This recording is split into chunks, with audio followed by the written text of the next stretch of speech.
Back here at Providence and St. John's, and the Friars get set to tip it off in just a second. The starting lineups for tonight's ball game, and obviously there's questions about the starting lineups because some changes. For St. John's, a big change. For Providence, Josh Adoro is back in that lineup. And for more on all that, here's John Rothstein. All right, Tom, well, you're right. Josh Adoro is back for Providence in the starting lineup. He did not play in the last game.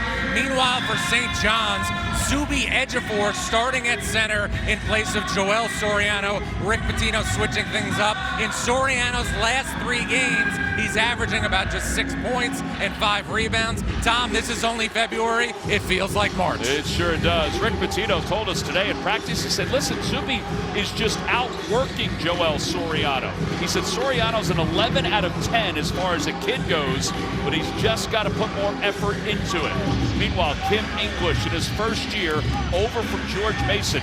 I think with the loss of Hopkins and everything else, he's done a really good job in his first season. I definitely think he's done a very good job. And, you know, a lot of coaches would complain losing their best players, looking for a reason to be upset or looking for excuses. And Kim has embraced it, and his team is starting to play a lot better out. Now, listen, they've lost 3 of their last 4, but Tom, 3 of those games have been on the road in very tough environments, but they got to win this one tonight. Look at this crowd. I thought it was a snowstorm. Yeah, this crowd is plowed right through that snow. St. John's controls the tip.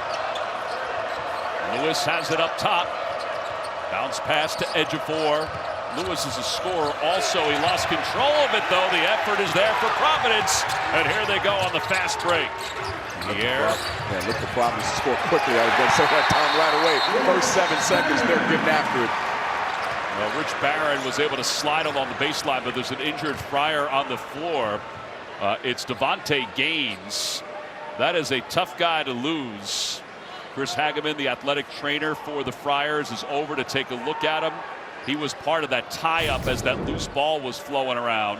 They're grabbing his head. That's on dive on a loose ball. Oh, yeah, right there, Lewis.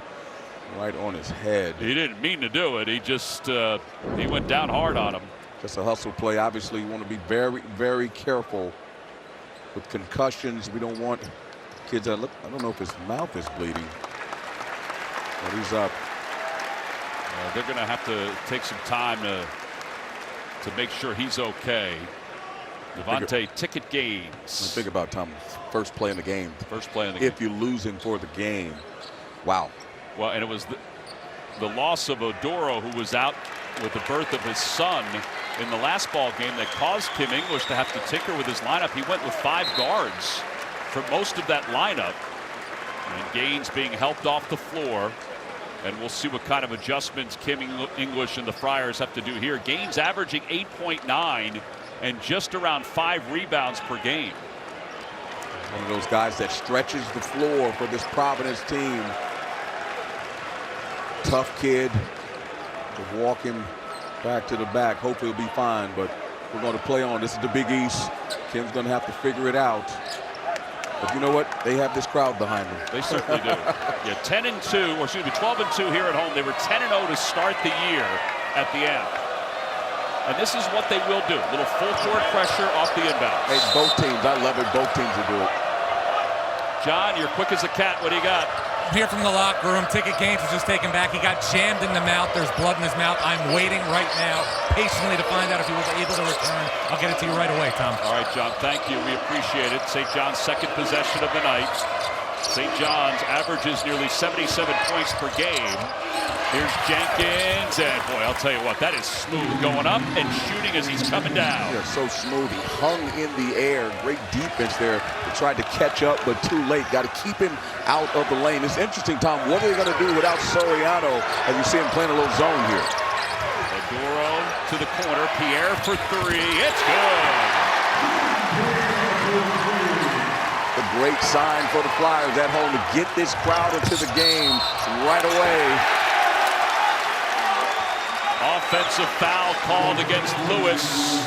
Here's Pierre. He had a big 3 against Butler that gave them the lead with about 4 minutes to play, and that one last time out. And good for whatever LG. You see the dime by Josh Odoro in the crease of that zone. You collapse on him. Got to be ready to shoot the ball. Steps in and knocked down the jumper. Tom, that was my favorite shot when I was a player. I only shot it when I touched it, though. But I stepped in, and I knocked those shots down. I know you made sure you touched it as often as possible, too. Here's Oduro trying to get position against Ejiofor, and it goes out of bounds on the pass from Carter. Yeah, tough angle. You want to throw that ball to the corner and let the corner man throw it in. The big is playing on the top side. Really tough angle. Oduro was held to 5 points last time these two teams faced each other. St. John's jumped out to a 40-29 lead at the half. Lewis for 3, way downtown, no good. Off the side of the iron, Carter with the rebound. He's one of the best rebounding guards in the country. Barron slices through this defense. Oduro inside the free throw line. They do a good job. Providence does of passing the ball to each other. Assist rate is tremendous. It's what it takes. And give the credit to Kim English. When you can get good players to pass the ball to each other, you have a great locker room. Ejiofor peeking in. Dingle was open for a moment. They go to Jenkins instead. Step back 3. The answer's there. So tough. Knocking down triples the last time against Butler. He knocks those shots down. And I believe they made 12 threes last game. They made 15 threes against DePaul. Oh, good play there. Good defensive play. Tough one on Oduro. Tom, I think they're a very good team. Again, it's just tough to win in this league every single week. So Danis Jenkins is 14 for his last 28 from beyond the arc. He makes that 3. Then the foul on Oduro. It's his first. Just been on fire. The Iona transfer. Well traveled. Walk alluded to the 3-point shooting for St. John's. How good it's been. Ledlum tried one there. Carter stripped as he goes up, and he's fouled. He'll get 2 shots. So fast sprinting up the floor. Carter got to catch up with him. Here's that graphic you were talking about, Chris. Yeah, I mean, just phenomenal shooting. And one thing I thought about, the games before this, 3-point shooting has plagued the Red Storm. And I, one of those guys, believe that if they can make shots, they will be a very difficult team. Now, those 12 threes against Marquette, they were winning that game. And in the second half, Tyler Kolek just took over. But if they can make threes, they're going to be tough to beat down the stretch. Devin Carter just 72% from the free throw line. Neither team is a prolific free throw shooting team. Carter's second shot good. In fact, if Carter was even a hair better from the free throw line, he'd be averaging 20 points per game overall. It always makes you wonder, how can you be so good offensively sometimes and not be able to make free throws? And that just tells the people, Tom, I know you're one of those guys that you like the 6-foot putt. It's not a gimme. You got to take it. Not a gimme. That is a heck of a rebound by Lewis, and the putback is there. It's a 1-point game. Providence up 1. One of St. John's strength is offensive rebounding. Sometimes the second shot is your best shot. You got to box these guys out. Oduro doesn't have the angle. It was cut off by Ejiofor. Lewis leading the break. Lewis staggers, lost it. And now Carter.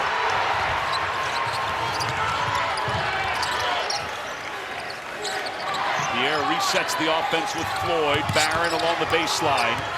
Rick Pitino at practice today, imploring his team, if they go baseline, step out of bounds and cut him off.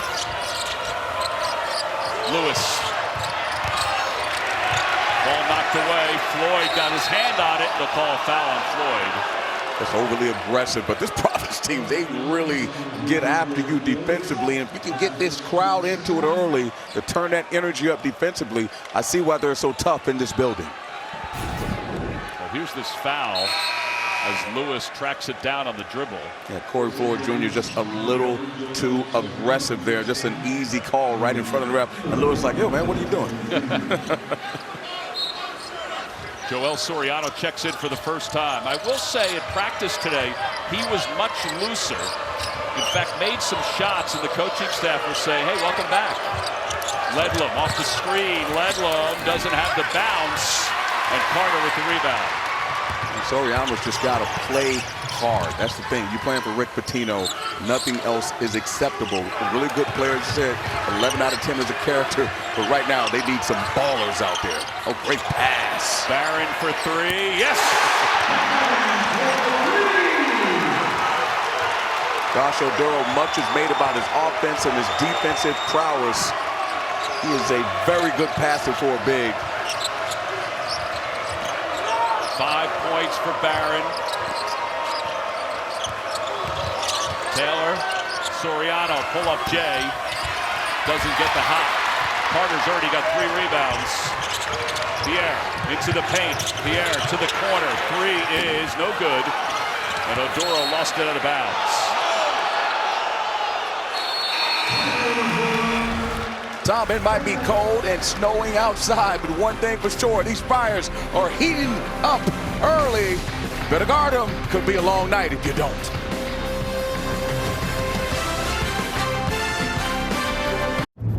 St. John's faced off on January 10th at the Garden. St. John's jumped out to a 40-29 lead. R.J. Lewis, 12 points, 8 rebounds. Danis Jenkins, 16 points, 8 assists. Devin Carter paced the Friars with 31 and 13. They made it a 2-point game. Jaden Pierre missed a potential 3-pointer right there as time expired, and St. John's hung on. So the record against the quads for St. John's, if they win tonight, this would be a quad 1 win. They're 2-7. If Providence wins, it would be a quad 2 win because they're the home team. They're 3-6 against quad 1 opponents. And just to explain that, you have to be in the top 75. We're on the road to get a quad 1. That's why it will be a quad 1 win for St. John's. And the only way it could be a quad 1 is that St. John's was in the top 30, and they're not. They're in the 31-75, so that's why it's a quad 2 for Providence. We mentioned Jerry Palm has both these teams out of the NCAA tournament as play began today. Now that's ever changing in the Big East. 5 minutes into the first half. Soriano alone at the free throw line. Goes to the baseline, short jumper. Traore's got to go in there physically and really try to rock the rim there. Trying to get the floater. Got to be a little bit more aggressive. Great pass there from the seam from Soriano. Yeah, Traore was wide open. He could have taken one more step and maybe even thrown it down with one hand. Jenkins for 3 from the corner. It's no good. And Floyd with the rebound for Providence. Keep an eye on Carter along the baseline. He's got it in the corner. Oduro back to the basket, bouncing his way in. There's the hedge by Dingle. Barron again for 3. He likes that spot. He has 8. Yeah, they're committed to trapping Oduro, and he's, again, a willing passer. There's a difference. He doesn't pass out of duress. He's a willing passer, and if they reverse it quickly, and guys are stepping in, those are easy 3-point shots to make. Ball is stolen away, but Dingle gets it back. Barron, by the way, averages 3.5, and he already has 8. Dingle cut off on the baseline. Tough fadeaway jumper, no good. Here comes Carter with the pass from Barron. Carter into the paint. Right, move the basketball, just rotate it quickly.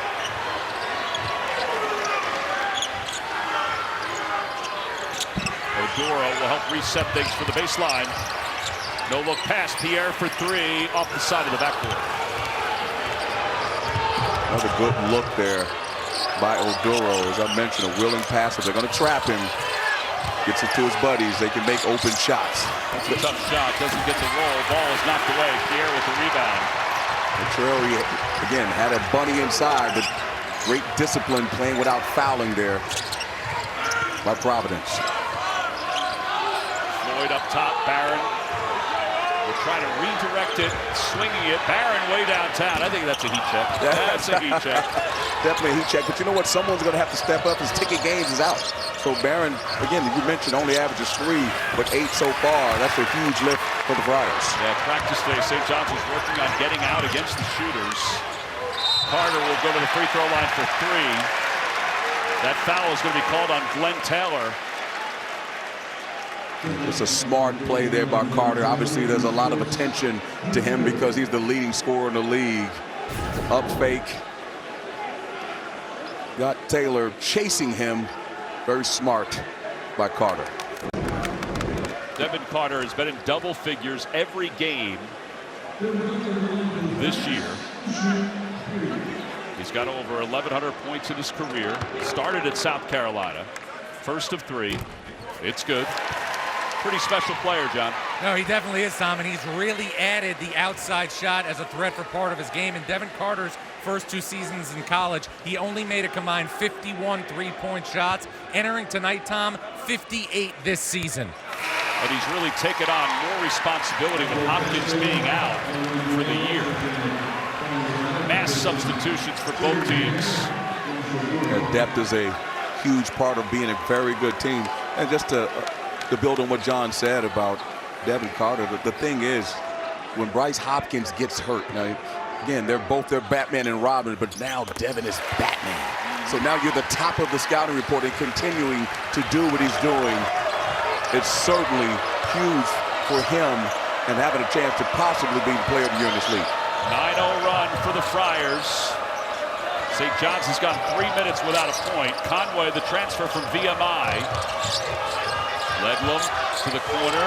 Aline, shot clock at 10. Ledlum for 3, no good. Carter with his 5th rebound. Well, Providence is flying around defensively. I'll give St. John's credit. They're moving the basketball. And Carter slashes it from up top. 12-0 run and a timeout by St. John's.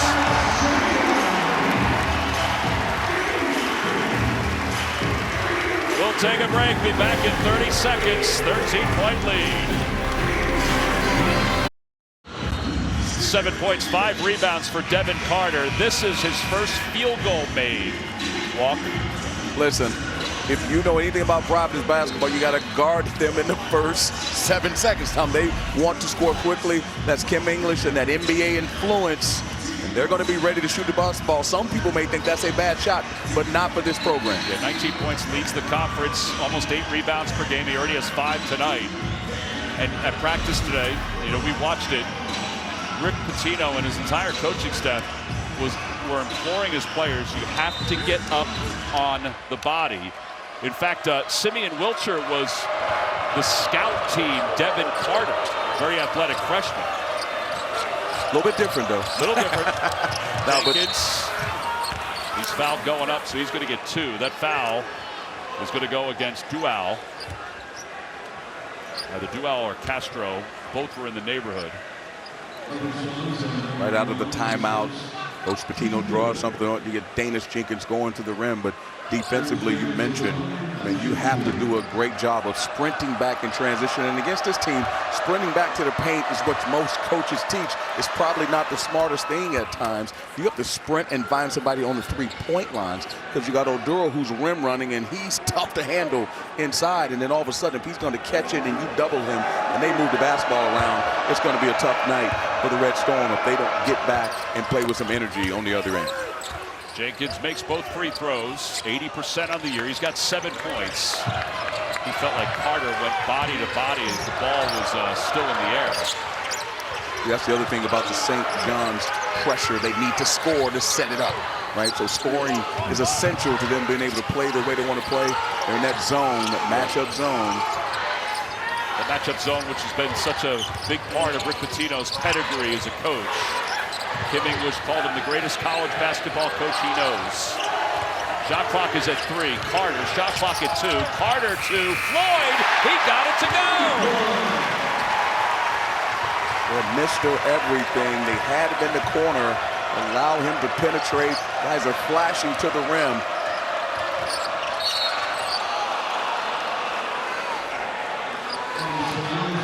Foul is on Providence.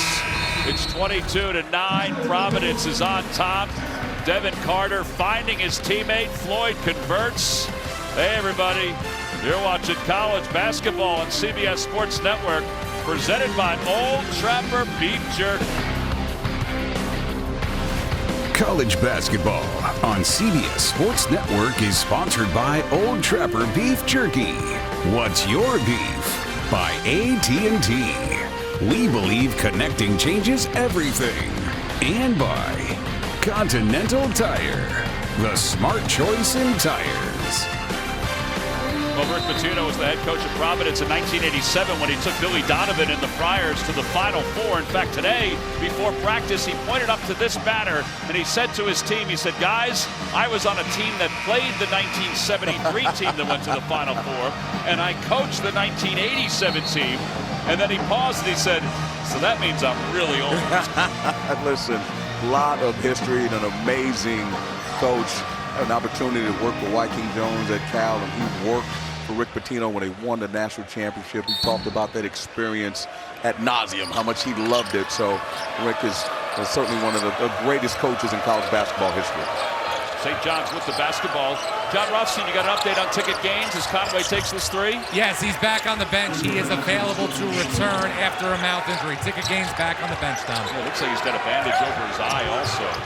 Sean Conway, by the way, made that shot. Over 1,000 points at VMI, just 33 for St. John's. Carter, good shot fake.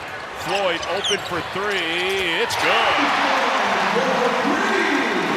St. John just has to show a little bit more discipline. Obviously, it's tough when it's Carter, but Floyd's coming off a great game himself versus Butler with 20 points and knocking down 3 triples, picking up where he left off. Conway with a great rebound to get it back to Jenkins and reset the shot clock to 20. Conway again. Conway kept his pivot foot just barely.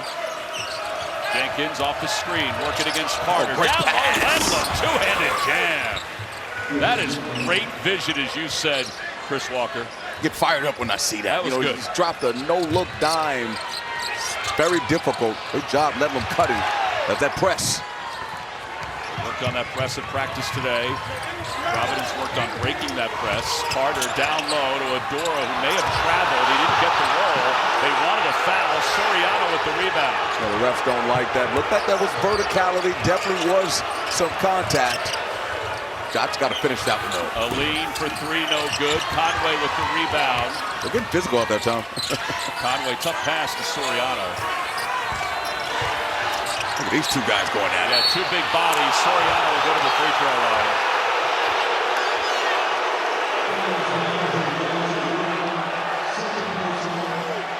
All right, so guards can shoot like Jenkins, but they also have to be able to pass. Yeah, dropped a nice little dime right there. You see it. It was very nice play. And you see Garvey with the wall. Again, playing too high. Got to drop. He should be there hugging his man. Well, Soriano goes to the free throw line. He's been in a scoring slump.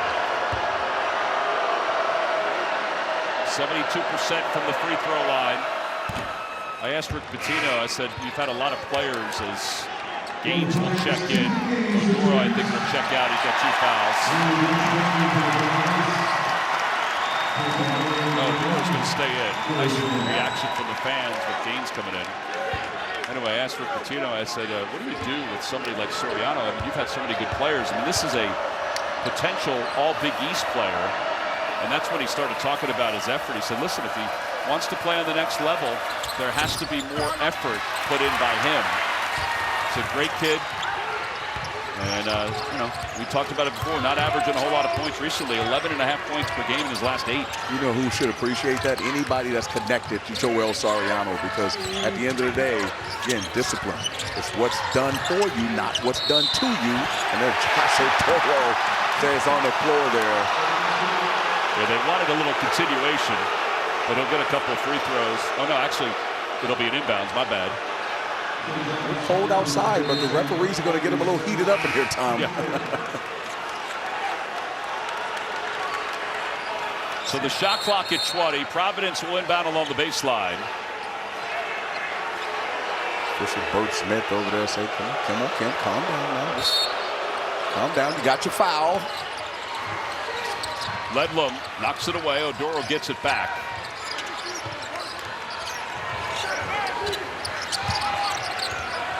Carter off the screen to the corner. Gaines for 3. He got it! Got to figure out how they're going to guard that ball screen. Coach Pitino's not happy, telling them the coverage. They're 6 of 9 from beyond the arc. And Walker kind of goes against everything they were working on at practice today, at shoot-around today. Hey, one of the things, the reason why Ejiofor is starting is because Soriano's, it's difficult for him to play ball screen defense.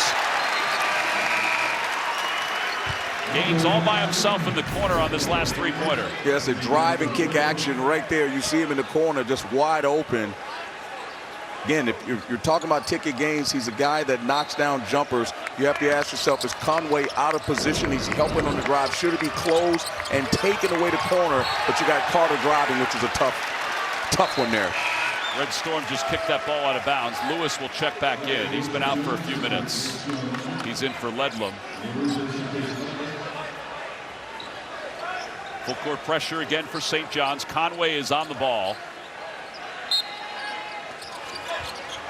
See if some of this pressure can really ignite this Red Storm offense. Maybe get Providence to turn the ball over and get some easy baskets, as their defense has been very sticky thus far. 9 minutes left here in the first half. Ball swatted away by Jenkins. That's what they want. Again, driving, you got Pierre driving to the rim, forcing to make a circle shot, not kicking to those shooters. Look at all that ball. Danish Jenkins. Jenkins checks out. Dingle checks back in. Pierre will inbound. Castro cutting to the hoop. Has it stripped away by Conway. So lucky because they caught him on the slip. Everybody went for the shoot in the corner. Aline picked that out. Conway picked it up. You just see that Providence defense suffocating, playing with so much energy and enthusiasm. Top 100 defensive team in the country. There's the cutting Dingle. Layup no good. Lewis tried to slam it home, and he's fouled going up. Mentioned St. John's, that's what they do. They offensive rebound the basketball. They don't give up on plays. As long as they continue to do that, they'll give themselves a chance. Great recovery there by Ticket Games. But Barron, number 10, you see him up top walking in. You have to rotate down and play the entire possession. Lewis to the line, 74% on the year.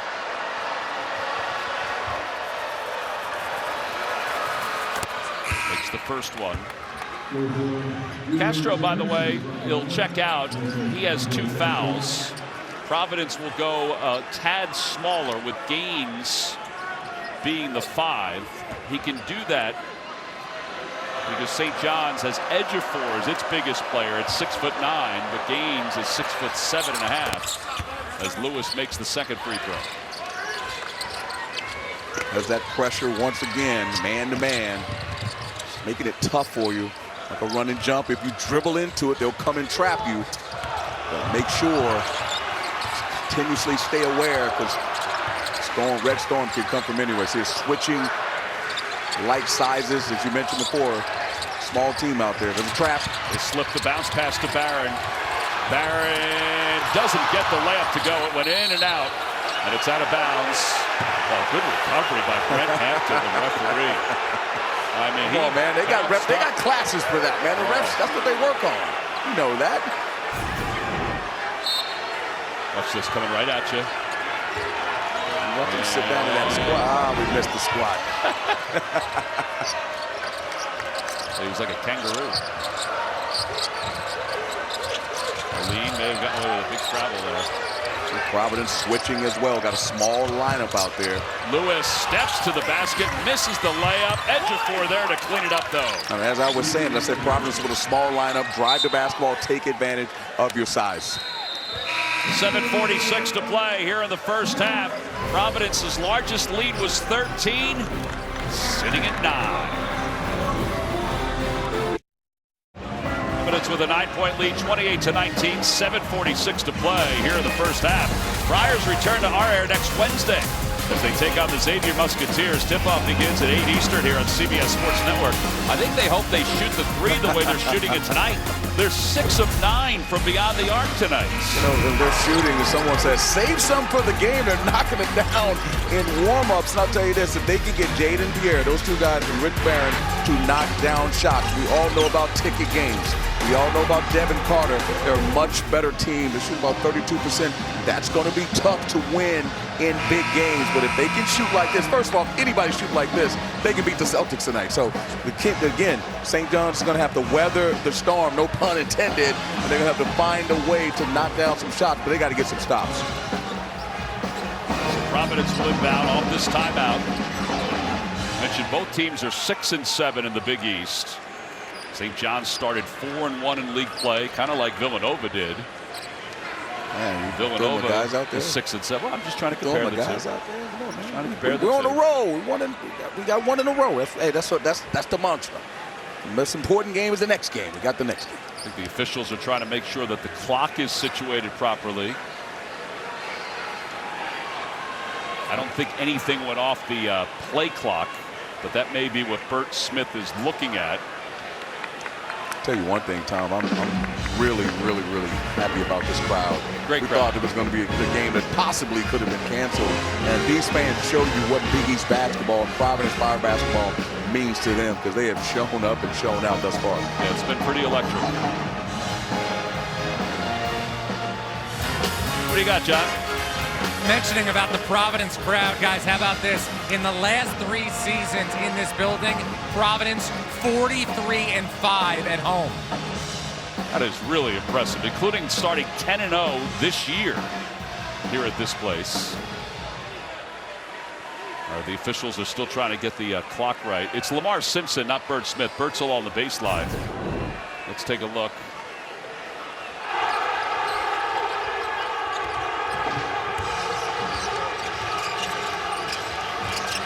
Yeah, they're going back to 10 minutes and 15 seconds or 14 seconds to see how much time went off the game clock. We had that situation on Sunday in Philadelphia. That's a lot of time. That certainly is a lot of time. So they're going to take 18 seconds off the clock, and you will not get that back, Chris Walker. Let me tell you something. We do not need that controversy, because it's all about, every second. Because the game's a 40-minute game. Every second counts, especially this time of year when we're talking bubble talk. Anything can happen, and timing is of the essence. Tom, just to get back on this building, this was when I played in the Big East. It was the worst place to come. The Providence, I'm telling you, it was the Civic Center back then. As a visitor. I hate. And then you talk about playing against the Georgetown Press, the Carrier Dome, as it used to be called in Syracuse. Forget about it. This place was the toughest place to play. I know this. It's cold because of the ice underneath. Well, it wasn't because of that. Oh, is that what it is? Oh, no, it wasn't because of that. The fans, they were a little cold, but they had some things to keep them warm. Gaines, step back three. It's no good. Off the back of the iron. Dingle with the rebound. Under 7 to play. You got to score quick in transition before this team sets up. Aline. Tough shot. Terrible shot. Tough shot. I'm sure Coach Pitino don't want that shot. Naeem Aline was a pretty good three-point shooter, but not that one, though. Too early. Got to stop. Let's get down. Let's move the basketball around. Get a drive to the rim. They're playing small already. Take advantage of it. Yeah, they're going to put Jenkins back in for a lead. Pierre.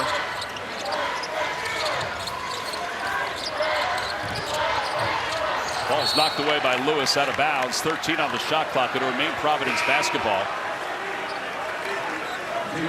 So Jenkins will check in. Aline will check out. You see the presence of Giafford gives them defensively. He can switch out, he can sprint and double ball screens. That's what Soriano has to do to get himself back into this lineup, back into the affection and good graces of Rick Pitino. It's not about offense, which he hasn't done either in the last few games, but certainly got to do it on the defensive end. Shot clock is under 5. Pierre fires from 3. It's no good. Rebound, R.J. Lewis. A couple of nice stops. Capitalize. Jenkins for 3. Too strong. Ejiofor with the rebound, but he dropped it going to the floor. Floyd is fouled by Jenkins. We mentioned that Jerry Palm has both St. John's and Providence out of the NCAA tournament as of today. Let's take a look at the resume. Strength of schedule solid. Good wins against Marquette, Creighton, Wisconsin. Hold on, let me see something. That's a bad loss. Sorry, I didn't see that. Are they serious? Come on, I gotta talk to the producer about that one. The Wildcats, man.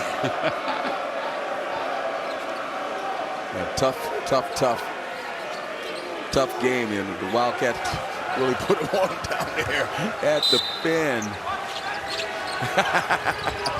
Jenkins, by the way, checked out with 2 fouls. The ball is out of bounds, touched last by Providence. So St. John's forces the turnover. It's 5 turnovers for Providence. It's a 9-point game, 3-possession game. Yeah, but here's the deal. They got forced them to miss 2 threes. Now they got to turn up. They got to score. You can only stop them so much, particularly on their home floor. You've got to find a way to get a basket. I'd go inside to Ejiofor on ticket games and see if we can get him in foul trouble or take advantage of the size. And Wilcher, the freshman, dives to the basket, makes it a 7-point game. 28-21. 5:40 to play here in the first half.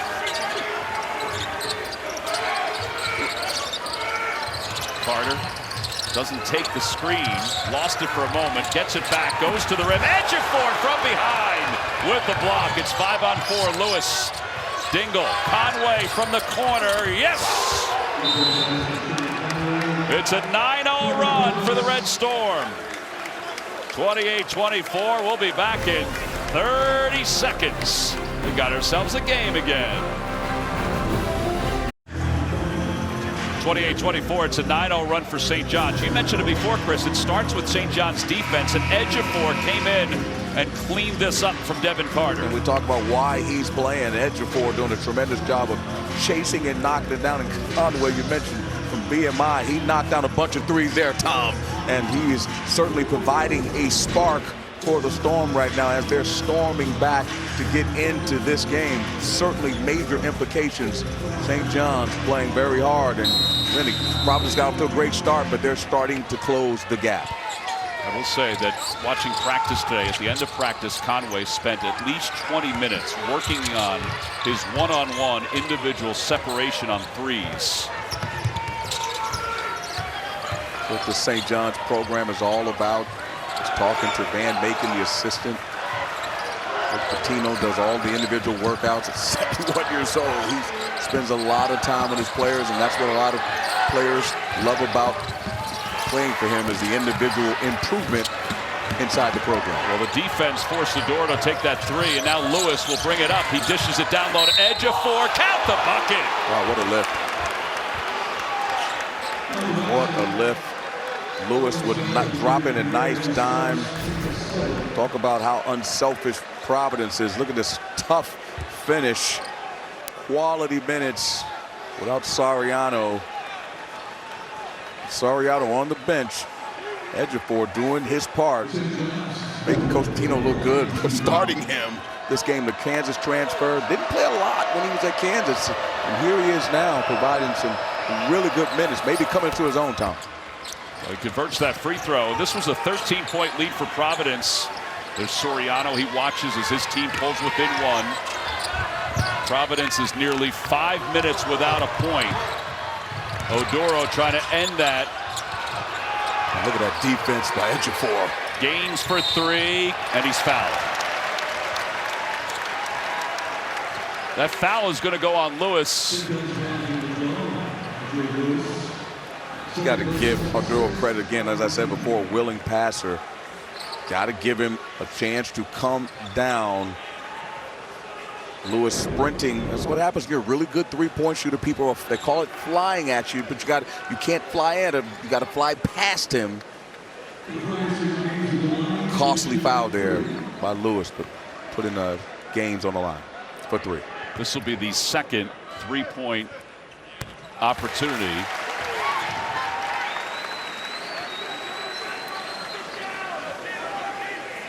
Carter had one earlier. He made all three free throws, and now Gaines makes his first one. First points in about 5 minutes for Providence. There's the second one. Coming up on AT&T at the half, Brent Stover, Shelvin Mack, Roy Hibbert, and Gary Parrish are standing by in our New York studio. Somehow they're getting along without Chris Walker and John Rothstein. They'll get you caught up on all the action tonight in college basketball. That's all coming up on AT&T at the half. Listen, Shelvin Mack's a little bit happy these days. You know, I remember days when Butler wasn't doing so good. His bedside manner wasn't very good, but shout out to Thad Modern, the job he's done. And I'm glad Shelvin can smile now on TV. Roy, not so good right now. Maybe in the future, Georgetown will pick it up. I love picking on those guys. They have a great sense of humor. Oh, do you? Do you really love picking on?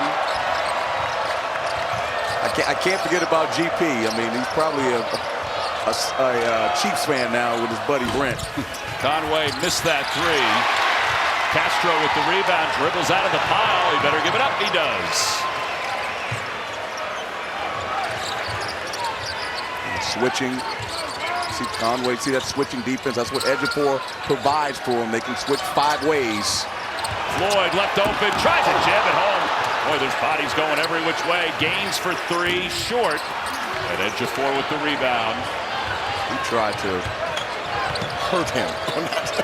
Would have been a phenomenal dunk.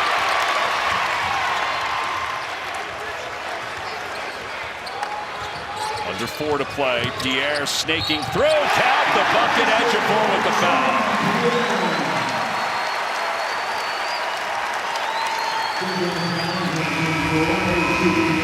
Well, Pierre with a nose for the cup and the body and the trip to the line coming up when we return.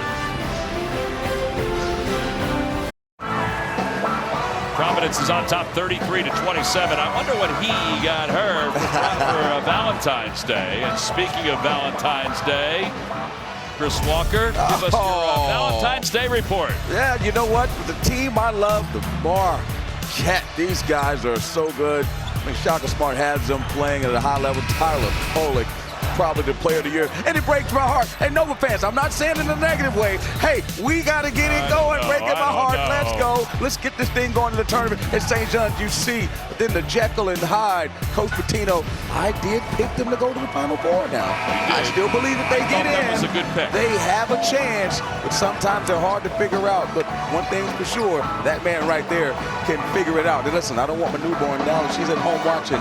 You're my Valentine. Forget about what you just seen there. You're my true Valentine. There it is. But let's go here. Well, folks, another special day. What is this? Tomorrow, right? It's tomorrow. Okay. It's tomorrow. So if you haven't gotten anything, folks, you got some time. You got some time? Got to go away. They got to fight the snow. They got to fight the snow. All right, Pierre will go to the free throw line to try to finish this three-point play. It's a 6-point lead for Providence. 5-0 run.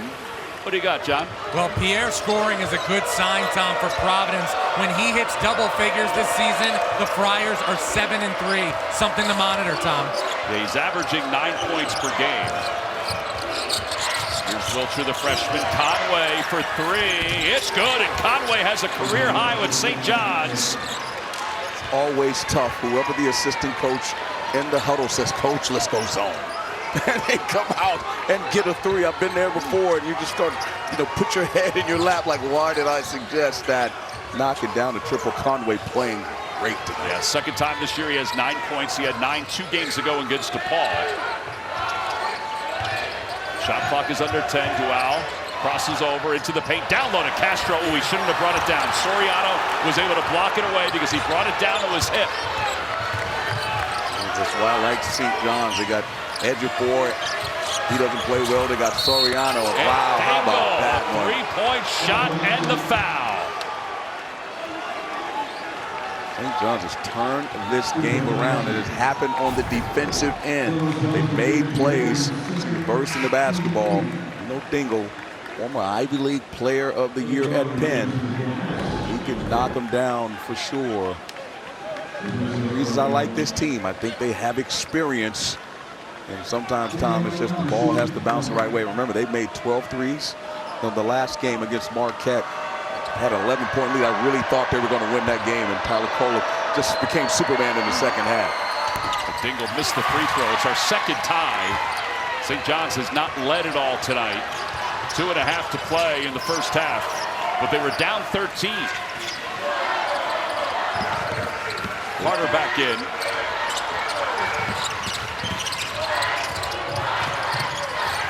Floyd up top.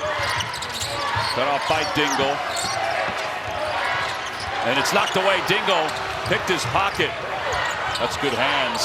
Here's Ledlum, another Ivy Leaguer. Providence just turning the basketball over. Pedestrian on offense, not good. Good pass. Ledlum reverse layup, tough shot, and St. John's has its first lead, 35-33. We got Providence scrambling in the half court. If you're willing passers like a Soriano, you got guys cutting to the rim like Ledlum that can finish. Very tough to guard them. Got to be a little bit more solid. Pierre bringing it in. Floyd cut off by Wilcher. St. John staying at home a little bit more on the shooters on the drive. That was good defense on Carter. Yep. Floyd along the baseline. Shot clock is at 2. Floyd into the paint. Oh, he slid. It's blocked away by Ledlum. Give St. John's credit. They're starting to put the clamps absolutely on Providence. It's a 20-5 run for the Red Storm. That's Soriano on the mismatch for a second. Soriano lost it out of bounds. Well, you mentioned before Jekyll and Hyde for St. John's. They started 4-1 in the conference, and at one point, people thought they were a solid NCAA team. But now, as we said, Jerry Palm has them out of the NCAA tournament. And again, it's just really tough. They've had a tough go, lost 6 of their last 8, but you see right there, the big part is their schedule, that strength of schedule right there is huge for them. But they have to win some games. You know, it's all about playing tight or playing tough or playing close. Does not matter. John, what else you have on St. John's? Well, remember this, Tom. 3 of the final 5 games of the regular season for St. John's against Georgetown and DePaul. Games like tonight, the Red Storm have to cash in on. Quad 1 opportunity, so critical. Yeah, they have that game against Creighton, too. That'll be on CBS. That'll be a good one as well. Dingle lost it out of bounds. It'll be Providence basketball. 46 seconds left. Wiltshire will check out. Aline checks in. And you can see that energy in this game right now, what this game means to both teams. And we put those numbers on the screen, but these guys have been practicing since last year, looking for this moment. Like, it's been a lot. And it comes down to this. When it comes to getting the NCAA tournament, being on that bubble, you got to play your way and win your way off that bubble. The air cut off by Conway. Conway's had a really good last 10 minutes. Graduate transfer. That's one thing about St. John's, a lot of experience. Ball's tipped away. Conway knocked it away. So Dingle will hold it for the final shot for St. John's. It's a 20-5 run. Look for Soriano to come. Soriano to come set a ball screen to get Dingle going downhill. 7 seconds, 6 seconds. Dingle, step back 3. It's good. As time expires, St. John's a 23-5 run to end the first half. Dingle says calling his own number. They try to run a go screen there. Doesn't take it. Somebody blows an assignment, and that's not the kind of player you want to lose in that situation. Wow, that was an impressive finish. An 11-0 run over the last 3.5 minutes. John is with Rick Pitino. Coach, what was the key to that comeback? Well, I kept telling them in timeouts, it's a long, long game. Don't panic. Stop the 3. We were in a zone. They were annihilating our zone, so we went to man. It changed momentum a little bit, and then we made some big shots. All right, have a good second half. Thank you. Tom. All right, John, thank you very much. That's the end of the first half. The score, St. John's 38, Providence 33. After the break, it's AT&T at the half. You're watching college basketball on CBS Sports Network. It's presented by Old Trapper Beef Jerky. Let's take a look at our first half stats brought to you by Continental Tire. You know, we were waxing poetic about Providence being 6 of 9 from beyond the arc. They've missed their last 4. Meanwhile, St. John's down 13, comes back, and they have 6 made threes. Listen, you heard Rick Pitino in that interview with John. He said it's a long game. It's a long game, and I'll give credit to Ejiofor. He came in, played some really good defense. They stopped him. They got back in transition, and then that's what happens. Uncle Mo starts to swing, and then he started making some shots. And Oduro was in foul trouble as well, and Devin Carter's only taking 2 shots. So a lot of things have to work. I've only made 2 shots, so they got to really get some things going, Providence too. Well, the other part of it too is that Conway off the bench was outstanding. In fact, he matched his career high with 9 points, and he is the guy we're talking about with our performance in the game, fueled by Gatorade.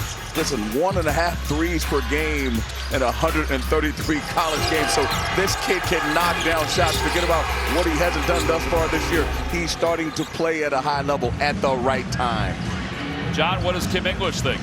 Well, Tom, Kim English really simplified things there after the half. He said, we just need to play better, and there's a direct correlation to that theme and the backboard. Remember, before the game, Kim English said that prioritizing rebounding was going to be a major, major key for Providence. St. John's leading the battle of the boards right now, 20-16 after the first half. That is a big thing to monitor here the next 20 minutes, Tom. Yeah, St. John's 13-5 when leading at the half, and they lead this one 38-33.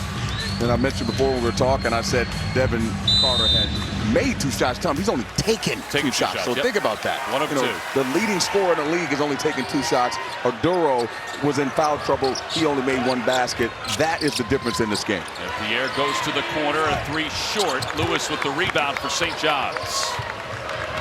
Here comes Jenkins, hovering up the floor. Jenkins, little shoulder fake. His jumper, no good, in and out. And Oduro with the rebound. He and Ejiofor lock up. And Ejiofor will be called for the foul. Pitino's not happy. He said he grabbed him. Coach Smith said no. We'll see right here.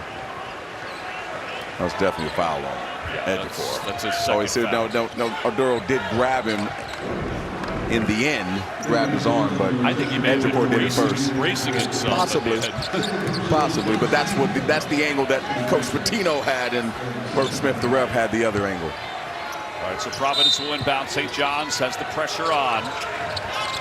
Man-to-man press. I saw that right away. That's Not a terrible good pass. inbounds. Lewis is there by to Barron. sneak it and steal it and lay it in. He's got to run the baseline and create a better angle, just like he did there for Pierre. And Pierre's got to give him a better angle as well. 7-point lead for St. John's. And the layup is good. What a dive to the basket by Richard Barron. And that's what you have to do against presses. You can't be afraid. You have to attack them because they're like dogs. They smell fear. That's what those presses do. And if you are playing tentative at all, they will take advantage of you. Barron's with 10 points. He averages 3.5. Jenkins with the save and the dish to Lewis in the lay-in. That was a phenomenal catch by Danis Jenkins. And then the presence of mind to drop the dime to Lewis. Wow. Ejiofor with his second foul of the half, his third overall, as they will send Devin Carter to the free throw line. It'll also send Soriano into the game a minute into the second half.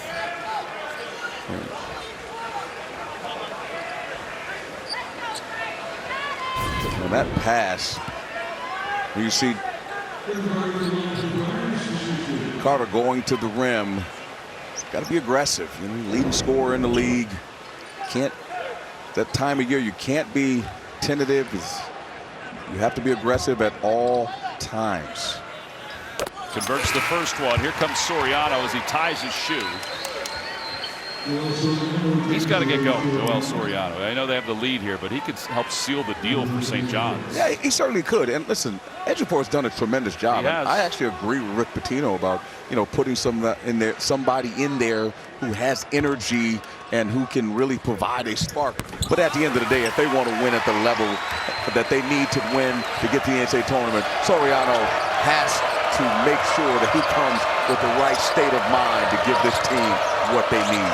Carter has 9 as he makes that free throw. Most of his points have come from the free throw line. Dingle for 3, no good. Rebound Ledlum, stolen by Oduro, picked up by Ledlum. That's what they do. They go to the glass with reckless abandon. You have to fight them, tag them, because if you don't, they will get second shots, and then that's what will happen, Tom. Soriano with his left hand. That's his first field goal. He has 3 points. They have 11 second chance points. Kim English in this bunch. I know he's got to get that two-man game between Oduro and Carter. You see, they're trapping him. Gaines. Smart play there by Kim English, taking advantage of the trap. Ledlum, shot fake on a 3. Ledlum has designs to go to the basket, gets the roll off the side of the iron. He's got one of those games, Tom, you know, first team, all Ivy. You're at the park, you're picking Ledlum because you don't want to sit down. That's 20 guys waiting. He's just one of those guys, you're like, that guy's, he's going to get a bucket one way or another. Oduro for 3, and with him, it's good.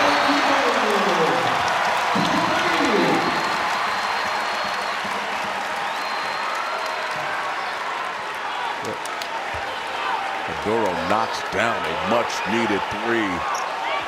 Not in his bag most times, but they'll take it. See Brett Hampton talking to Coach Pitino. Yeah, a little bench warning. This crowd is starting to get into the game. I tell you, this is a tough place to play. St. John's is going into one part of the student section, and they're holding up ice cubes, which I think is very creative. Lewis high steps to the basket and kisses it off the glass. I really like what St. John's is doing. And one of the best two-point scoring teams in this league. There's not a true shot blocker from Providence to attack that paint. Oduro down low, double team. Oduro gets Soriano off his feet, can't get the bunny, but the putback is good. These fans are going nuts. They really want to foul. Look at Kim English. He's saying it too. He is fired up. He better be careful, though. Brent Hampton just told him to get back. He said call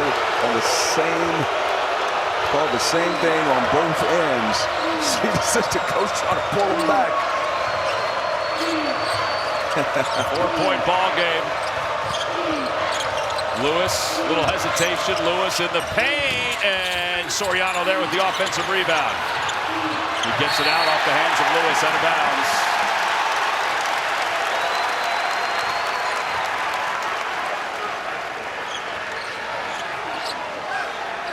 What a game. This game's got a lot of energy. It was yesterday about 1 o'clock. They weren't sure if they were going to play this game. I'm glad that they decided they were going to play this game. Likewise, this is a great game thus far. Typical Big East game. Are you surprised? No. Carter over the top of Soriano. Only his second field goal. That's all it takes. All it takes to get him going. He's got 11. They're coming to their feet.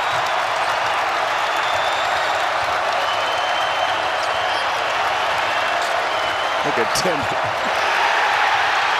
Pierre with the steal. Odoro on the bounce pass. And Soriano called for the foul. Tom, I don't know anything, but I'll tell you this crowd is into it. Possibly the player of the year in the league. Getting to the rim, Mr. Carter with the layup. Providence knotted it up. Welcome back to college basketball on CBS Sports Network, presented by Old Trapper Beef Jerky. Game tied at 48. Bert Smith's coming over to explain to Walk whether this was goaltending or not on Soriano. I thought he made contact right there. Yeah, it's off his hands. Yep. And then there again. Yep. So what was the call? Bert Smith says goaltending. It is goaltending. Basket okay. good. I thought he got it. I did too. Before it hit the glass. Yeah, I thought he did too. These guys, hey, that's why they get paid the big bucks. All right, so Soriano called for the foul, and it was goaltending. So Providence and the foul. And the foul, right? Yep, so he's gonna get some change here.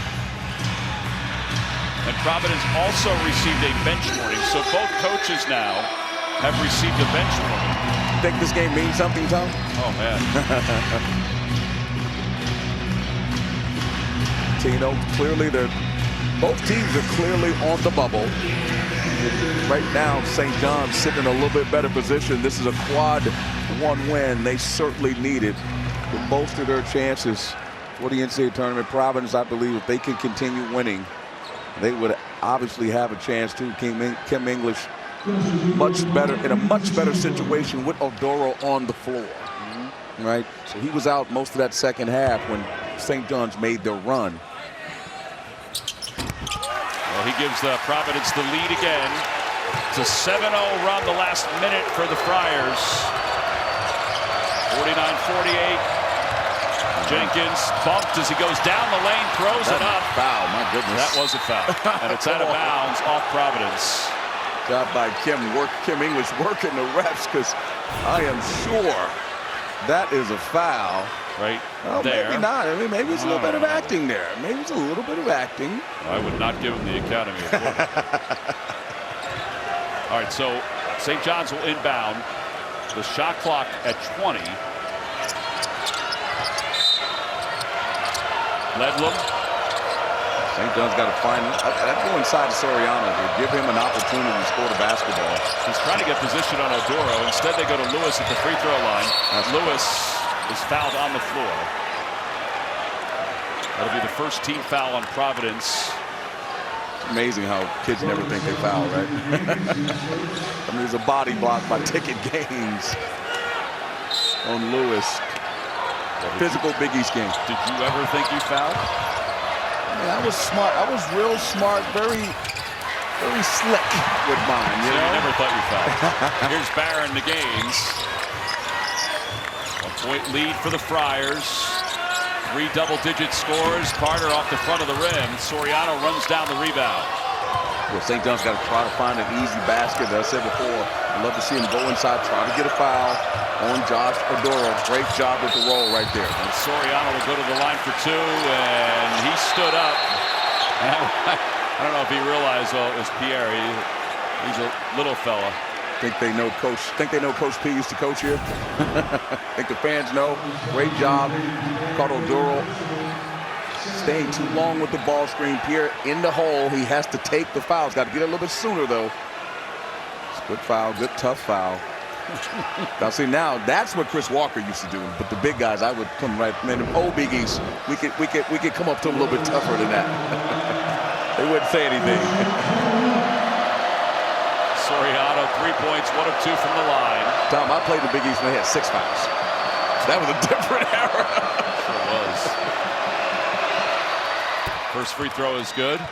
How's the scene, John Rothstein? Well, the scene is crazy down here. It's on one of the best student sections in the country, but St. John's staff, St. John's program, know the guy on the foul line, Joel Soriano, is the guy that has to get right. I'll say it again, in his last 3 games, just 6.7 points, 5.7 rebounds for the averages. A month ago, this guy was a dark horse All-American candidate. I would agree with that. Carter breaks the press with Oduro, gets control, gets his body set, and the ball is stuck. And the possession arrow belongs to St. John's. And there's a tough break there. You see Carter saying he hit me on the head. But how about the way St. John's sprinted back? Transition defense, not giving up on the play. Usually Devin Carter is definitely finishing that play. Show him credit for coming back on defense. The screen set by Soriano, Ledlum up top. Lewis curls, jumper in and out. And Oduro with his 3rd rebound. They're letting him play really physical. You see Danis Dinkin there, coming with the trap. Soriano, great job there. A lot of rest on him. Like a seed out of a grape, he lost it. Ledlum leaves it for Dingo, and it's partially blocked. It became an ill-advised shot. Pierre leaves it for Oduro. Look out!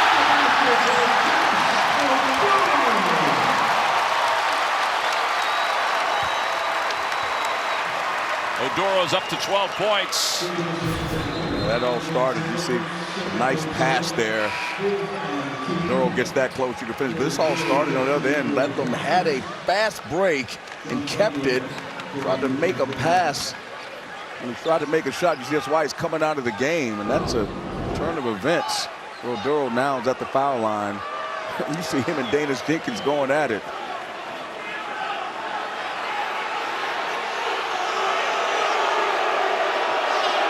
See Soriano stepping in. Soriano just said, I got him. I got him. I think Danis is still Jenkins a little bit upset on the play before when Ledlum did not drop that dime, because they definitely had a layup, had the advantage.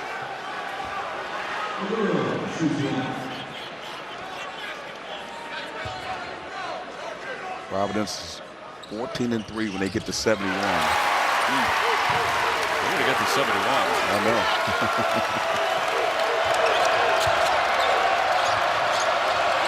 Oduro's got 10 this half. Providence has a 2-point lead. Still think they should run that ball screen with Soriano like they did before. Jenkins missed the 3, stepped to his left to try to gather himself. If I'm Coach P, I'll go back to that ball screen, same way they got Soriano open before, force Oduro to play defense. Now he's going to force Soriano, and they're trapping him, and they're going to allow him to have an imprint on this game, one-on-one in the post. Barron way downtown. Off the front of the rim, Soriano rips it down.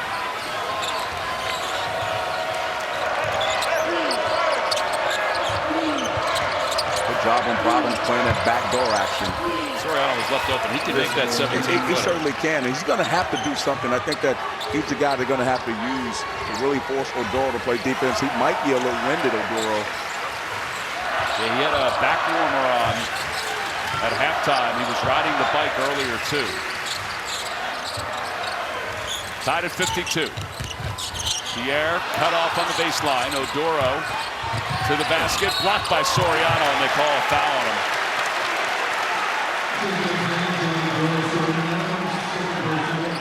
Second foul on Soriano. Sorry, just can't leave guys that open. They're Division I basketball players. Soriano doesn't really make the three, but he can easily make that shot. And Oduro just getting to the rim. Really elusive in there. Soriano didn't think he fouled him. I think that hand on the shoulder may have been what gave him the leverage. If you give Oduro space, he does a good job. That's his office in that paint. He is 11 in the second half. And definitely, 80. We were talking about both these teams not being great foul shooting teams. Oduro's not a part of that. He's better part of 80% from the line.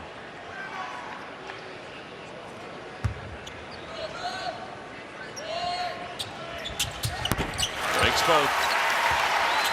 Got a good game here, Tom. Yeah, it's back to a 2-point lead for Providence. Back and forth we go. Providence had a 13-point lead in the first half. You see it, Soriano on the ball screen, because Oduro's playing so far back on him. Fool's goal right there. Conway tipped it out, saved by Dingle.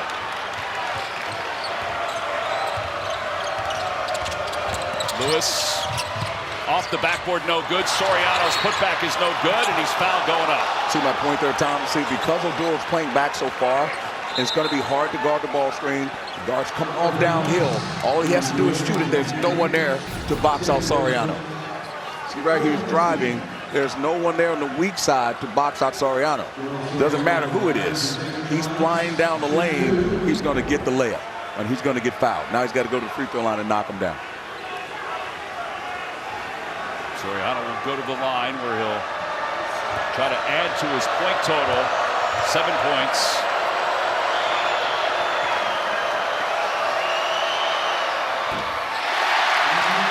Can't do it there. Uh-oh.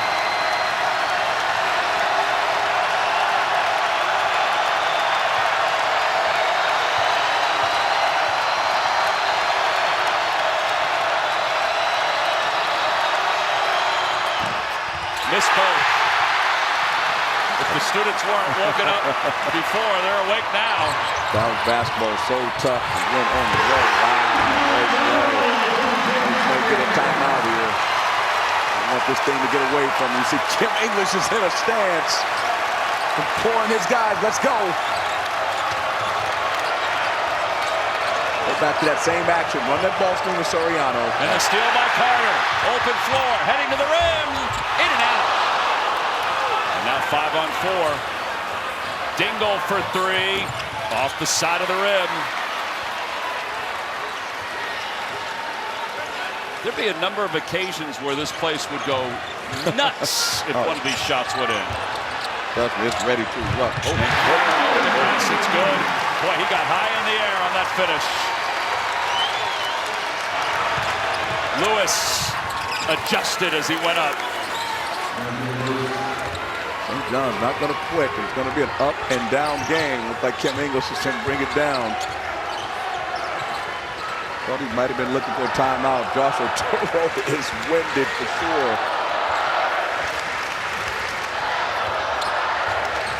Carter wants it. Oduro double team. Pierre open for 3. Doesn't take it. Shot clock is at 3. Carter shot clock at 2. Carter shot clock at 1. Has it blocked away. It's a violation. 11:13 to play here in the second half. Big East basketball at its best with Providence on top by 4, 58-54.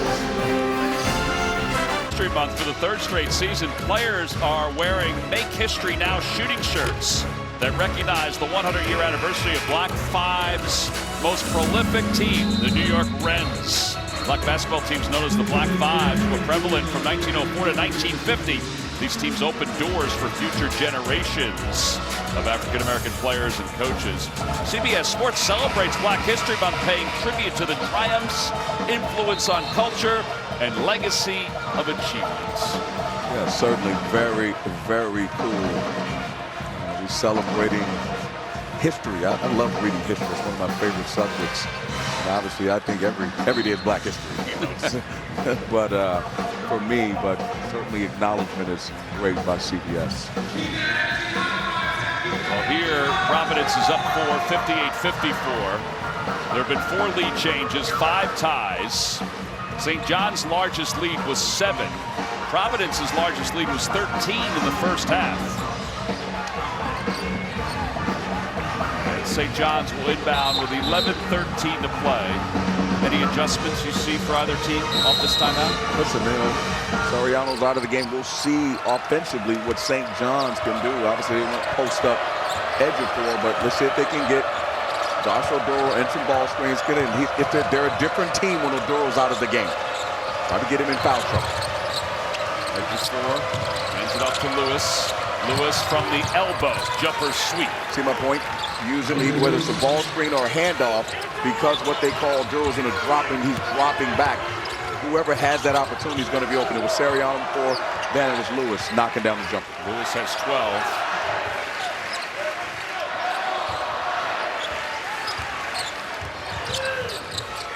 Carter looking in for Oduro. Cut off, though, by Ejiofor. Ejiofor's doing a great job battling Oduro. Oh, that's going to be an offensive foul, right? Pierre, arm extended.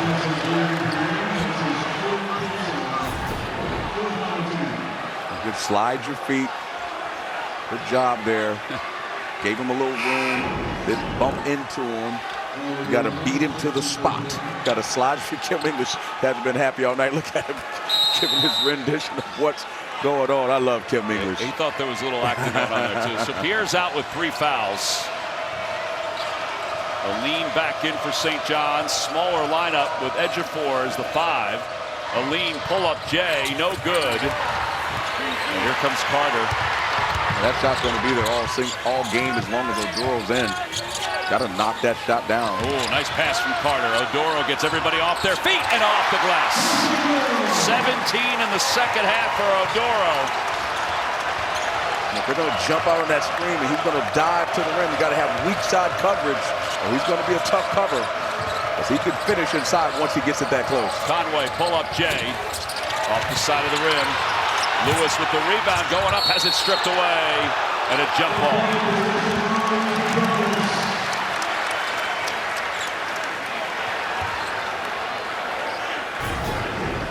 See Oduro getting right to the rim. He's got 4 bodies in there. Look at 4 bodies.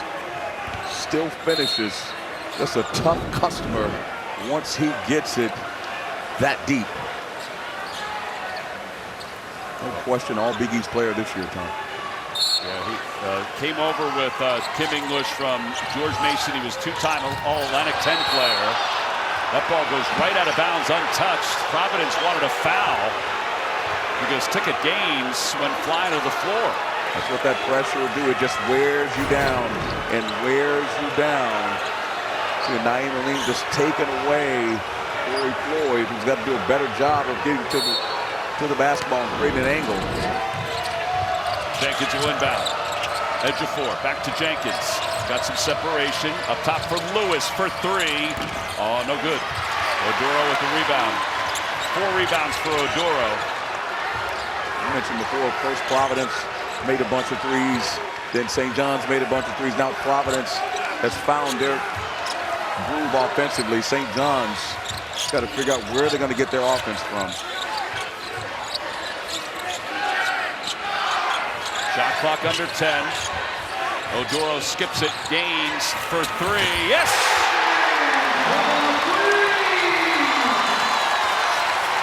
He's into double digits. Timeout called.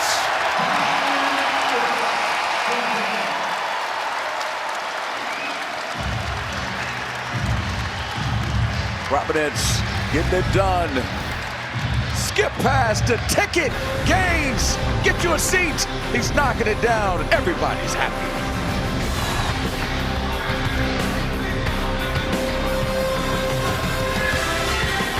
Assists. You know, you get those teams playing well like that, and they play well, and they pass to each other. It's very tough to beat them. Danny Hurley, a terrific job. 63-56. John, what's the St. John's bench like right now? Well, Rick Pitino just told his team, guys, to get back in this game, we have to get our offense right. No more bad shots. Move the ball. Higher percentage shots. There's one, Tom. There it is. Check it off. I mean, I continue to say, and I know Coach Pitino is a Hall of Famer, use the ball screen, put Oduro in it. He does not want to play the ball screen, and if he does, he's not quick enough. Dive, and that'll open up some situations for some wide open shots because they'll be scrambling to try to cover for him. Gaines was walking the tightrope there. He nearly went back court. Under 8.5 to play, second half. Oduro down low, Ejiofor is on him. Faces up, he's had a big second half offensively. They can't get him on the dribble. This is the point that they got to guard. Gaines, that'll be an air ball out. It hit the backboard, but it would have been a violation anyway if St. John's hadn't gotten the rebound. Jenkins, offensive foul called on Ejiofor. Yeah, re-screen is always a tough one.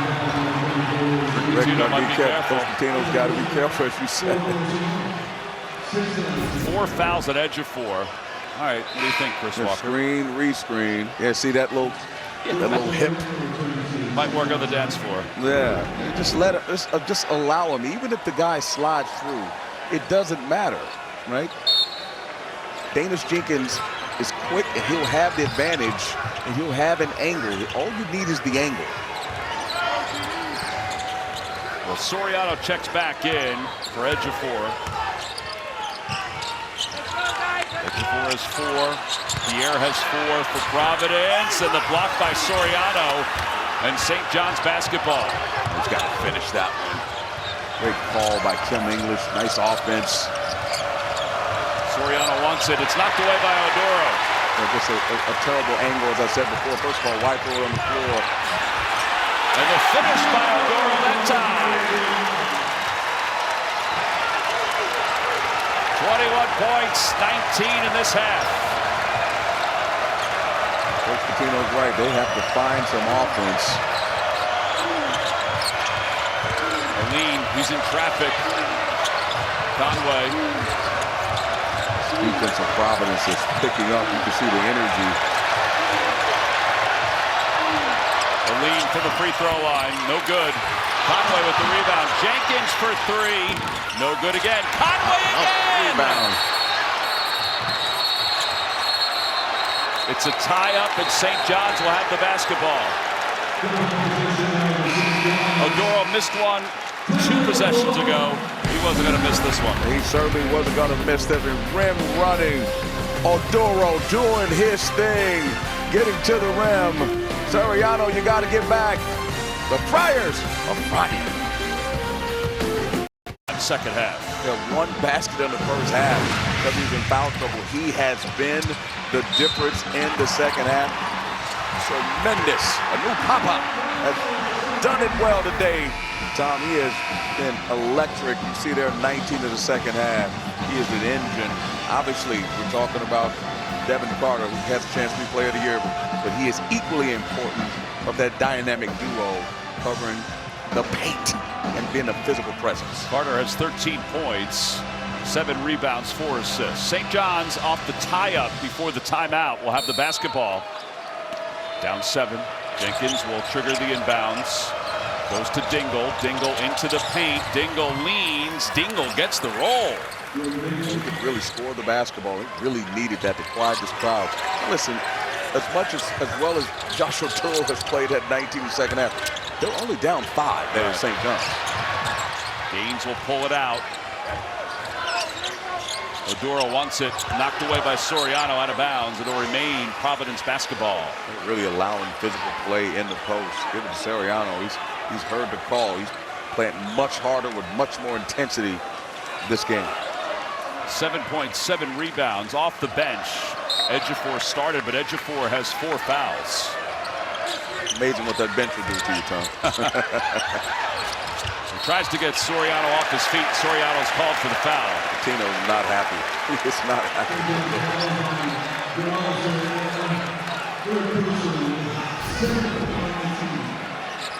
See, on the drive, Crowley telling him, you got to help him on the drive. We're going over that play in scouting report. He's going to catch it, rip it, one-on-one. Very tough to stop. Soriano has 3 fouls. So the 2 big men, Ejiofor has 4, Soriano has 3. Ejiofor to your right.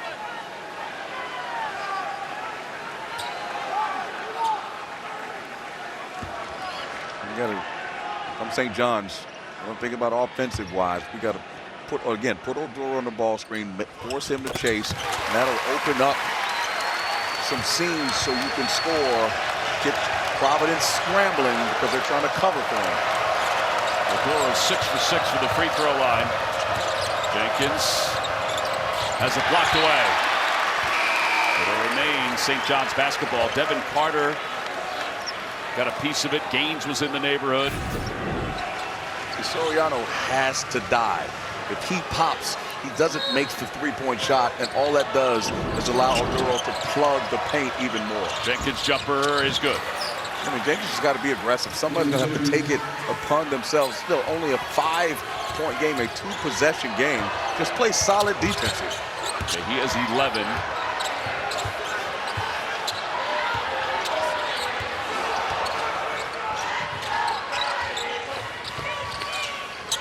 Under 6 to play. Shot clock under 10. Floyd into Oduro. Low post. Foul on Soriano. Lewis is saying to Soriano, look at the shot clock. It's down to 3, and that's his 4th foul. And here's the Big East teams in the top 50 of the net, with the Friars right on the outside. That's 6 teams, John, in the top 50. It is, Tom, and something interesting to keep in mind. After correspondence last week with the NCAA, they informed me to remember that St. John's games at the Big East tournament will be counted as home games and not neutral site games in Madison Square Garden during the conference tournament. That means the only teams that St. John's can beat as of today to earn quad 1 victories is Connecticut, Marquette, and Creighton. That's a big factor if this team's on the bubble. You surprised by that?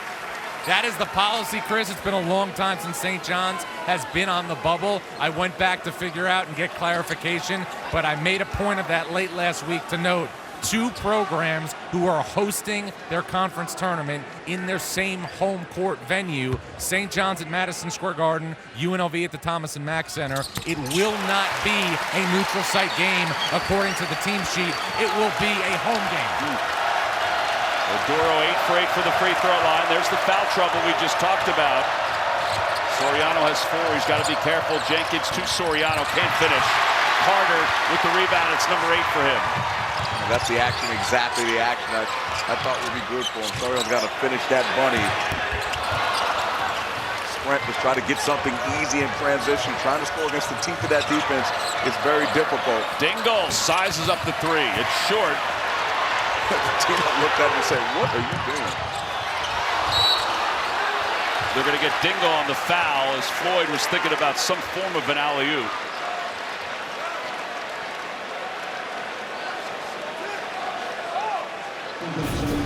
St. John just going, Floyd going up top.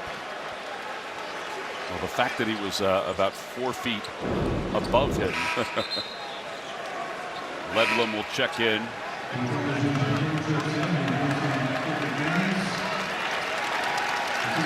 Ledlum from Harvard, Dingle from Penn. They'll substitute for each other. Tino saying, like, you're really going to take that shot at this time in the game. Son, I know you can shoot the basketball, time and score in that situation. We're only down 7 points. Floyd, 59% for the free throw line. His team 17 of 20 for the game. St. John's needs to show a little bit more discipline offensively here. Lewis, offensive foul. I mean, he's sitting there like a goalie waiting for him. That's why I continue to say he's going to drive. He's going to sit there. Soriano has to dive. Just throw it off the rim or skip it opposite. See him driving to the rim. He's just sitting there waiting.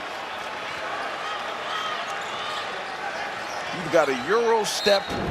You got a jump stop in the lane. Keep your balance and kick it out to shooters.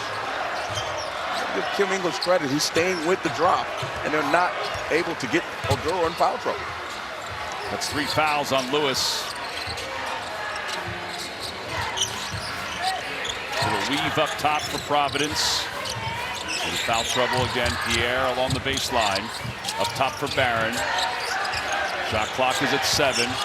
Barron brings Soriano down. Shot clock is at 3. Pierre pull up Jay, no good. Lewis with the board. Lewis going right to the rim. Finger roll. Little George Gervin. That's what I'm saying. Like, you can score in the teeth of the defense, or you can try to get something in transition. Not what Dingle did, shooting from the logo. Try to get something and get them chasing and get to the foul line or get a layup. Oduro trying to split the defense. Cut off by Soriano, who forces the misdirected shot. Grant pushed the ball. Yeah, that was better defense. Lewis slips it. Soriano jams it. They're all day long.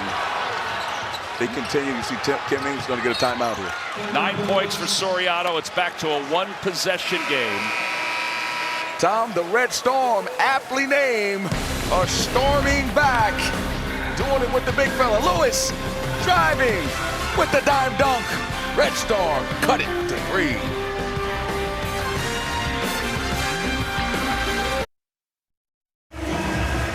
Coming up tonight, it's a Mountain West doubleheader. San Diego State faces the red-hot Colorado State squad, followed by Nevada hosting New Mexico at 11 Eastern.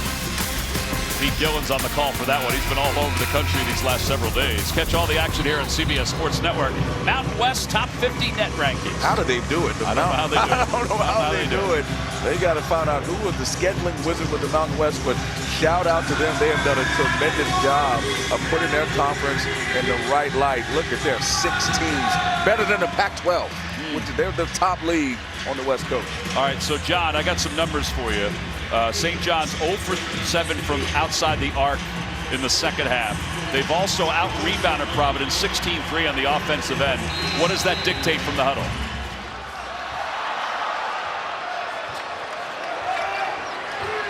All right, we'll get to John in a second. I'll tell you what it dictates. Continue to do exactly that. But Soriano cannot get in foul trouble. I mean, right here, you see right there, don't foul him. Oh, they called him on a foul.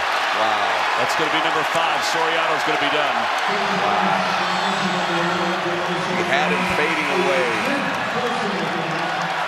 Tried to block it, had him fading away, just go straight up. I got to get another look at it. All right, so 5 fouls on Soriano. John? I'm here, Tom. John, were you getting a pretzel? I was worried. What are you doing? I was worried. The thought process in the St. John's huddle prior to that foul was just about defense. Getting stops will win this game. Stops are the key. That was the message from Rick Pitino and his staff prior to that foul. I think they thought they had a stop before Soriano was called for that foul. He's out with 9 points and 7 rebounds. Yeah, that was a tough one. I mean, again, without seeing it again, I really thought that he did a good job of contesting, but he had him fading away. There's no reason to try to block it, go straight up. That's what I saw from here. But Oduro is 8 for 8 from the free throw line. 9 for 9. Nothing 26 like points. Yeah, nothing like a big that can make free throws for sure. Particularly when you're in the rhythm of getting him the ball underneath. And it's been the difference. Think about it. When St. John's made their run, he wasn't in the game. He's been in the game the entire second half. First miss. And the save by Lewis on the baseline. Hey, this is just a 4-point game. 2-possession ball game, 3:20 to play. Well, let's see when Ed DeFore is not the offensive player that Soriano is. Let's see what happens here. Ledlum, tough pass to Lewis. He dropped it out of bounds. That was a terrible pass. I mean, he's throwing it from one part of the post to the other. See right here, there's just nowhere to go. Like, why even throw it there? It's not even looking. Diving to the post. Ledlum should have tried to make a play and bite that double, then try to kick it out. I think Gaines got whacked in the nose this time. I'll tell you this, if St. John's could find a way to win this game without making threes in the second half, it'd be a phenomenal win. Team Providence, they were shooting 65% from the field a few minutes ago. Done a good job of Under 3 minutes to play here in the second half. Oduro puts it on the deck, spin move, palmed it. Great defense, sliding his feet by Ejiofor. Oh my God, terrible pass. Good idea, bad execution. Jenkins and Lewis are going at it. Jenkins wanted that basketball. He was trying to make a play. And just a bad pass. 16 turnovers for St. John's. When you're trying to come back, that's steal. Look at these guys, they're just no quick. And the steal by Jenkins. Settle yourself down. Whistle blows. Brent Hampton wanted to make sure that the shot clock was correct. For those of you tuning in for the college basketball game between Colorado State and San Diego State, you will be able to find it streaming free on the CBS Sports app or at cbssports.com/CBSSN as soon as it tips off. We'll let you know when it tips off. And of course, we'll get you out there immediately after the conclusion of this one.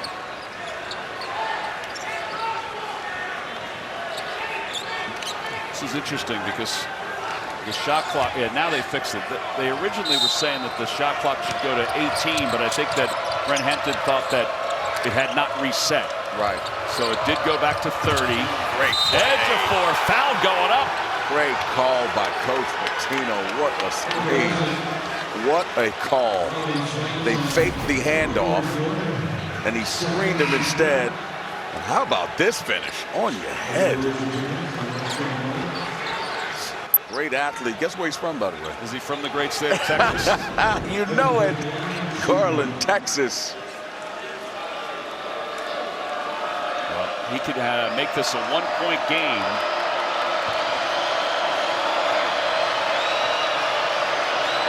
Never over till it's over. It's a 40-minute game. Doesn't make it.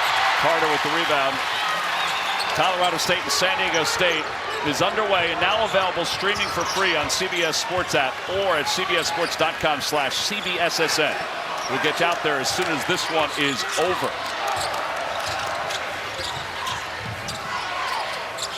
Two-point game.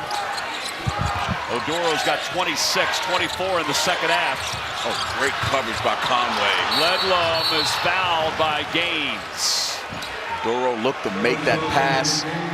Corey Floyd Jr. was wide open, and Conway did a tremendous job of rotating and taking it away and caused the turnover by Odoro.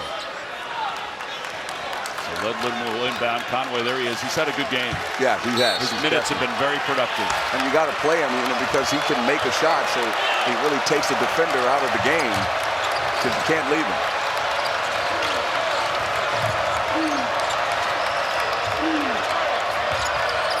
Jenkins up top. Jenkins for three. Jenkins converts! Thomas been there all game long. Now they did a better job of setting it up. Ejiofor sets that screen. He dives down. Odoro's in no man's land on Danis Jenkins.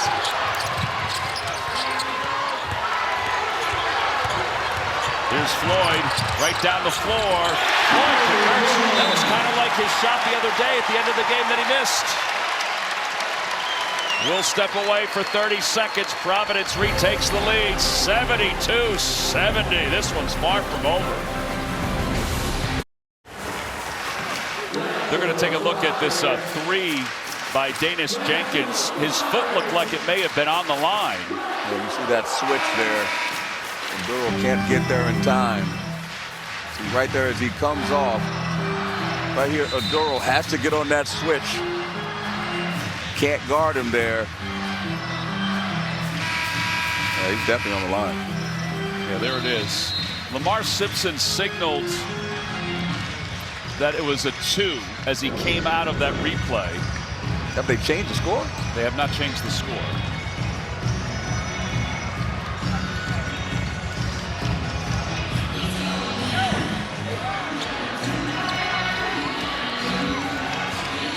All right, so they did change the score. So it is 72-70. It is a 2-point field goal. So the official score already had it as a 2. 1:15 to play. Conway. He's been very aggressive defensively. Conway, 17-footer, no good. Rolls off the side of the rim. Carter with the rebound. 1:07 to play. Yeah, no reason to foul. Just be solid. Smart play by Pierre, not taking that shot. Not needed. Let's get the ball. Listen, if I'm them, I'm finding a way to get the ball to Oduro. Odoro's got it to Carter, who's got a double-double again. Shot clock is at 9. Odoro's left open. There's the help. Odoro bouncing on the free throw. Baseline, he gets the go. Tom, when things are tight, you get it to your closer. And Odoro, especially with Sawyer out of the game, getting it done.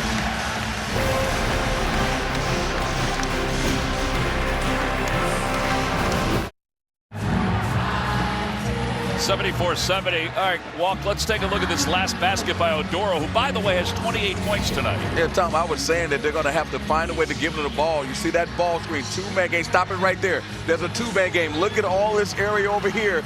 These guys are paying attention. 1, 2, 3 are out of the way. Now let's stop it right there. They're going to play one-on-one, or they're going to come with the double with two guys. Then they got to see. Josh Oduro has to go. Shot clock, and you see Ledlam leaves him. They should have trapped him and stayed with the trap. By the way, a reminder, Colorado State and San Diego State is underway and now available streaming for free on the CBS Sports app or at cbssports.com/CBSSN. We'll get you out there as soon as this one is over. I mean, Ledlam, that was a costly mistake. They had him trapped. Ejiofor was on the top. Ledlam was on the bottom. He went away and gave Oduro the angle.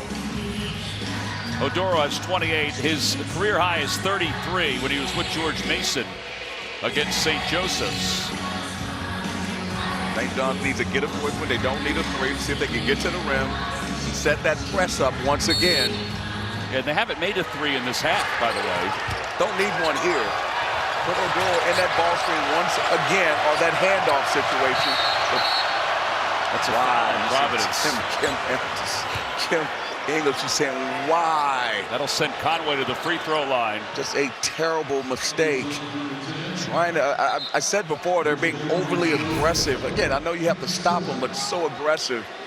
You see him grabbing him right there. Just too aggressive. Yeah. Good job selling it by Conway as well. But now they have a chance to get 2 points without the clock moving.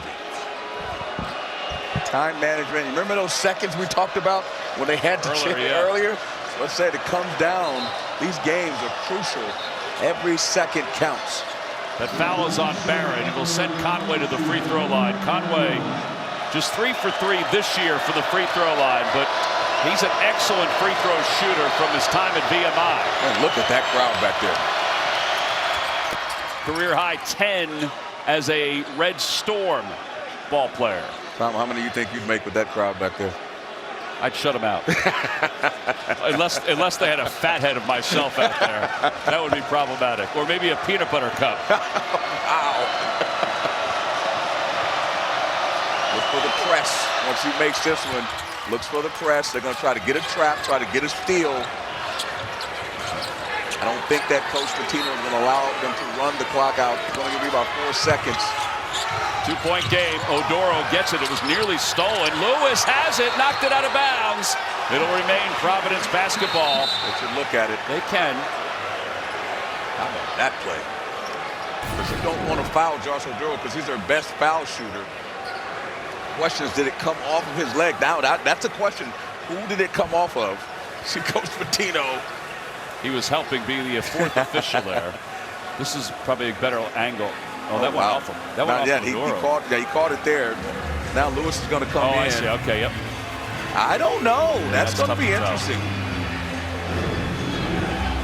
They got the angle. Lamar Simpson to your right. Bert Smith to your left. Take a look at it. Tom, you just knew this was going to come down to the end. Some way, somehow. Let's see this angle here again. Coach Pitino's trapping him too.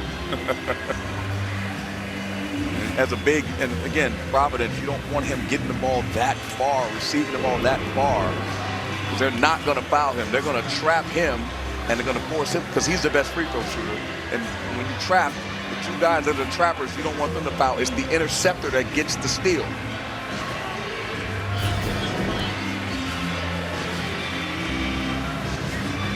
Yeah, you can't tell. It's really tough to tell, and that's what the officials are fighting with right now. They can't just assume. Well, if you look at this, the staff, they're saying it came off his leg, but we can't get that angle, so it's going to be tough.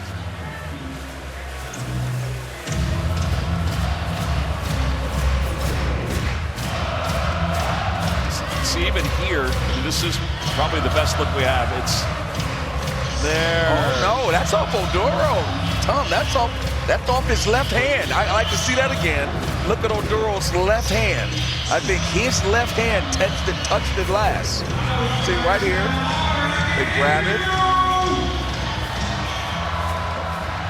Watch Oduro's left hand.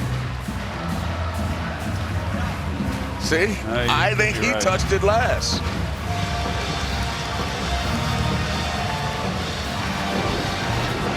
It's going to be Providence basketball. I don't think they're going to have enough to overturn it. Wow. I think that's the thought.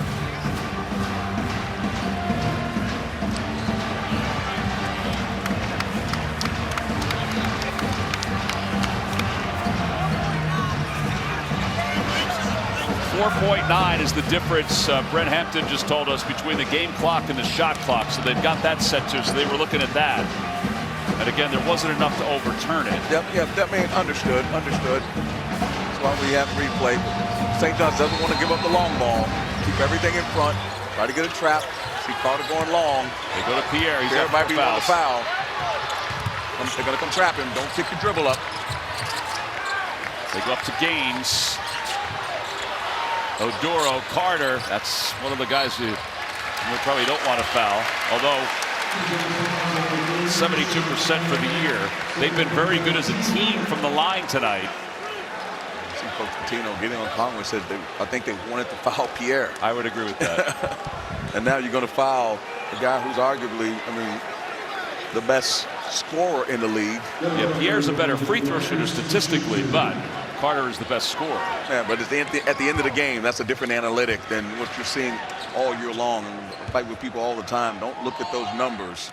Look at them now. That's fitness. Exactly. So it's even if he makes this, it's a one-possession game for a St. John's team that has not made a three in the second half. Still got a chance. Again, if they can sprint the ball down in 4 or 5 seconds, they can get a 2. And you still got about 15 seconds. Throw the ball in, you still can get a foul. We're playing a free throw game now. Each team with one timeout left. It's a three-point game. Possession hour belongs to Providence. Nobody wants to foul in this situation. Put your head down and go straight to the rim. So you think a 2 is still there? Yes, absolutely. Jenkins trying to get control. Jenkins for 3, too strong. Ejiofor with the rebound. Conway steps back. Game clock to 7. Dingle has it partially blocked. It's loose. It's picked up by Providence. That'll be the game.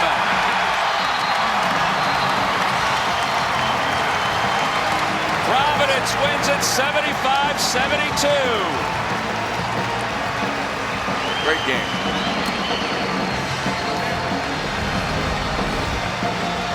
St. John's finishes the second half 0 for 9 from beyond the arc.